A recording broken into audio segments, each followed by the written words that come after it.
What does resistance look like to you? Is it marching in the streets, raising your voice when someone tells you to be quiet, or simply surviving in a world that was not built for your success? In this video, we're diving to the heart of Juneteenth, what it has always been about, which is resilience, resistance, and refusing to be erased.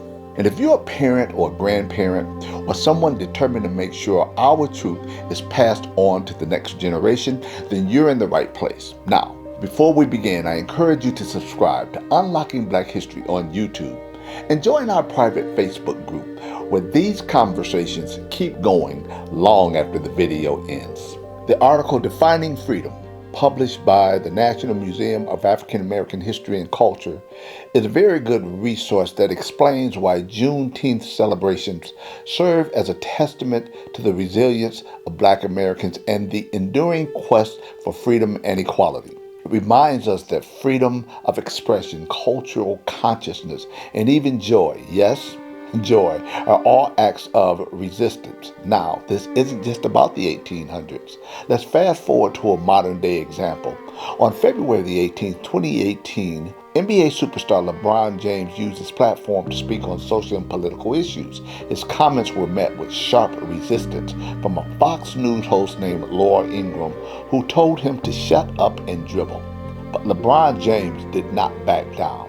So where's the resilience in that?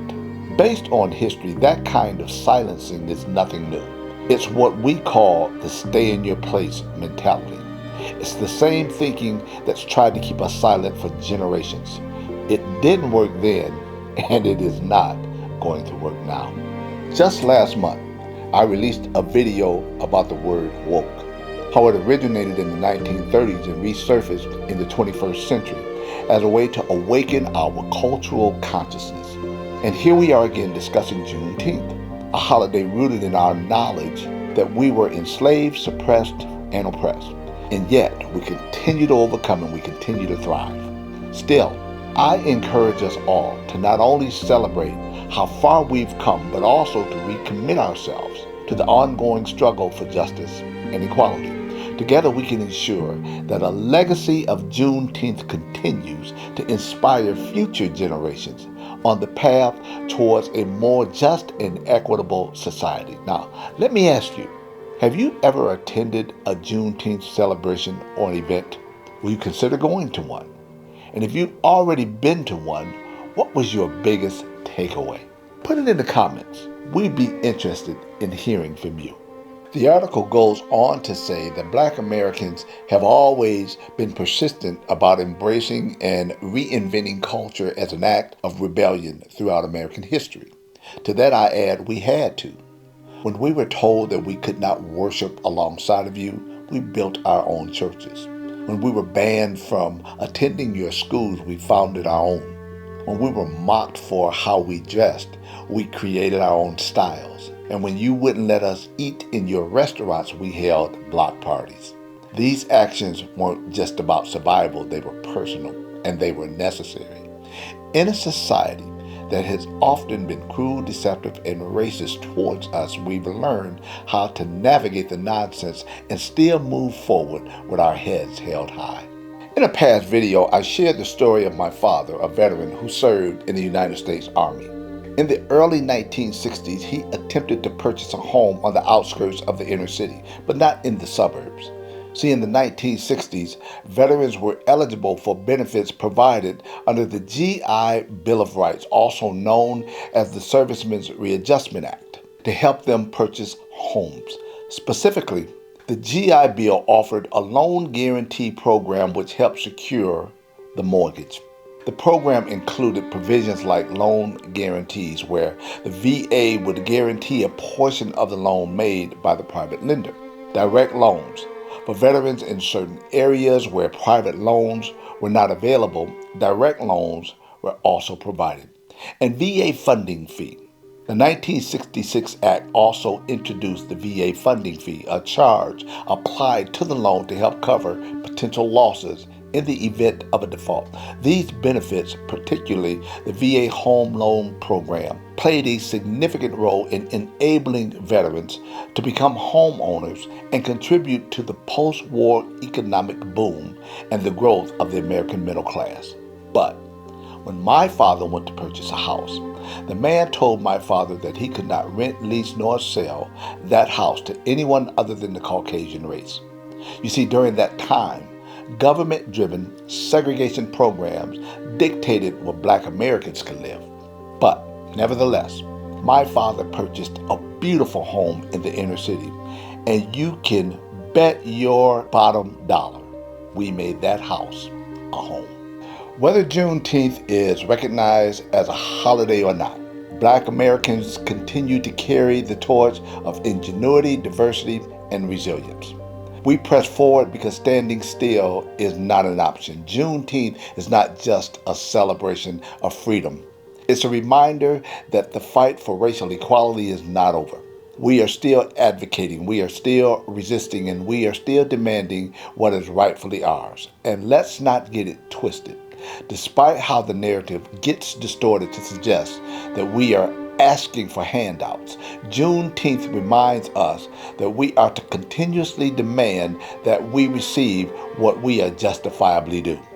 As we acknowledge this historical occasion, let us reaffirm our commitment to justice, to equality, and to the ongoing struggle for human dignity. Juneteenth is not just a celebration, it is a call to action and a testament to the enduring power of hope. Now let's be real. Even with the abolition of slavery, that freedom came with a cost. The 13th Amendment outlawed slavery except as punishment for a crime. That same clause, borrowed from the 1787 Northwest Ordinance, opened the door to a system that would expand mass incarcerations in the aftermath of slavery and continue to constrain the liberty of Black people to this day. Still, we fight on, we pray on, we sing on, we laugh on, and we live on. Tired of the fight? Yes, but far too resilient to quit. And let's make it plain. Within the last 90 days, I've had conversation on and offline why Juneteenth reminds us to keep celebrating, but also to keep fighting. Here are just a few areas that we collectively agree we cannot ignore. The criminal justice system, the disproportionate incarcerations, racial profiling, and police brutality, the risk of being detained without due process, voting rights, voter ID laws and restricted early voting, and limited polling stations, and unreasonable voting hours in Black and brown communities, purging of voter rolls, and gerrymandering. Let's talk about education. Disparities in school discipline and funding and access. In the state of Texas, a recent law provides private schools government funding.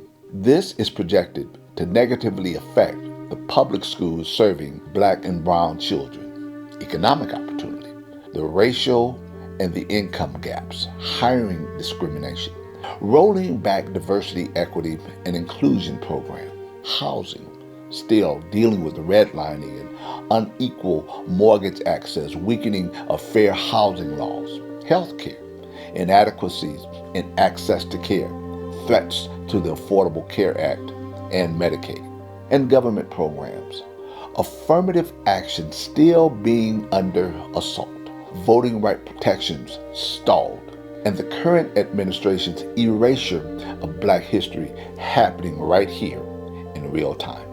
Despite all that, I wake up every day proud of who I am and proud of my heritage, grateful for my blessings, and firm in my stance because I know where we came from, and I know where we are, and I know where we still need to go.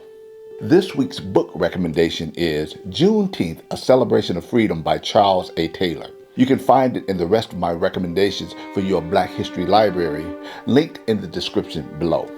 And if you found value in today's video, subscribe to the Unlocking Black History channel. Like this video, Comment in the reflections and share your experiences. Share this with your family, your friends, and especially the next generation. And don't forget to join our private Facebook group where we take these conversations even deeper. I'll see you next week. And until then, keep unlocking Black history. Take care.